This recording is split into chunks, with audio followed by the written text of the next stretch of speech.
నిన్న ఒకేసారి ఇరాన్‌కి 3 ఎదురు దెబ్బలు తగిలినాయి. ఒకటి వాళ్ళ ఇంటెలిజెన్స్ మంత్రి చచ్చిపోవడం. రెండోది విదేశాంగ మంత్రి కూడా బతికున్నాడో లేదో తెలీదు. అతను కూడా పోయాడని చెప్తున్నారు.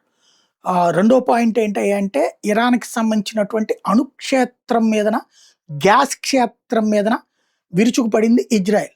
మూడోదొచ్చేటప్పటికి అక్కడ ఉన్నటువంటి కర్గ్ దీవులో ఉన్నటువంటి అండర్ గ్రౌండ్‌లో 500 మీటర్ల లోపల ఉన్నటువంటి బంకర్ల మీదకి బంకర్ బస్టర్ బాంబులతో విరుచుకుపడింది అమెరికా. ఈ 3 అతి పెద్దదైనటువంటి దెబ్బ ఇరాన్‌కి.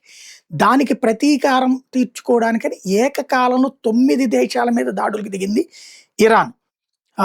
టోటల్‌గా ఇది 19వ రోజు యుద్ధంలో స్పెషల్ అనమాట. ఇజ్రాయెల్ మీద మిస్సైల్స్‌తో విరుచుకుపడింది. సెంట్రల్ ఇజ్రాయెల్ మీద 2 చనిపోయారు. అదే సందర్భంలో కొన్ని భవనాలు ధ్వంసమైనయి. ఖతార్ మీద 14 బాలిస్టిక్ మిస్సైల్స్‌ని పేల్చింది.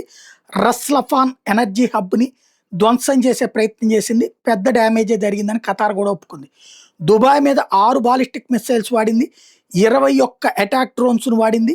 వాటన్నిటిని ఇంటర్సెప్ట్ చేసింది దుబాయి. అయితే కొన్ని ఎనర్జీ ఫెసిలిటీస్ మీద ఆ వ్యర్థాలు పట్టడం వల్ల మంటలు చెలరేగినాయి. సౌదీ అరేబియాలో ఉన్నటువంటి సమ్రాఫ్ రిఫైనరీ, జుబైల్ పెట్రోకెమికల్ కాంప్లెక్స్ మీద దాడి చేసింది. అక్కడ ఉన్నటువంటి పబ్లిక్ అందరినీ ముందుగానే ఖాళీ చేయించడం ద్వారా సౌదీ అరేబియా వాళ్ళని కాపాడింది. కొంతవరకు సక్సెస్ అయింది. అట్లాగే ఇరాన్‌కి సంబంధించినటువంటి సౌత్ పార్ట్స్‌లో అంటే ఇది ఖతార్‌తో కలిపి ఉన్నటువంటి ప్రాంతం మీదన మరొక దాడి జరిగింది. అక్కడ పెను విధ్వంసం చోటు చేసుకుంది. But air defence systems control చేసినాయి. బహ్రెయిన్‌లో ఉన్నటువంటి అమెరికన్ మిలిటరీ బేస్‌ని టార్గెట్ చేసిగా దాడి చేసింది. అక్కడ ధ్వంసమైంది. అక్కడ ఏ షిప్స్ ఏ యుద్ధ విమానాలు లేవు. జోర్డాన్‌లోని అమెరికన్ బేస్‌ని దెబ్బతీసే ప్రయత్నం చేసింది. అక్కడ దాడులు చేసింది. కువైట్ మీదకి బాలిస్టిక్ మిస్సైల్స్ వాడితే వాటిని ఇంటర్సెప్ట్ చేసింది అక్కడ. ఒమెన్ మీదకి డ్రోన్స్ వాడారు ఇండస్ట్రియల్ జోన్స్‌కి. అక్కడ ఉన్నటువంటి వర్కర్లు చనిపోయారు.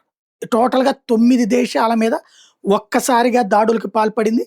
5 గల్ఫ్ ఎనర్జీ ప్లాంట్స్‌తో పాటుగా ఎనర్జీ ఫెసిలిటీస్‌తో పాటుగా ఎల్ఎన్జీ ప్లాంట్ల మీద దాడులకు పాల్పడింది. ఈ పరిణామాల వలన ప్రాణ నష్టం, ఆస్తి నష్టం ఒక ఎత్తు అయితే బ్యారెల్ ధర $110కి చేరుకుంది.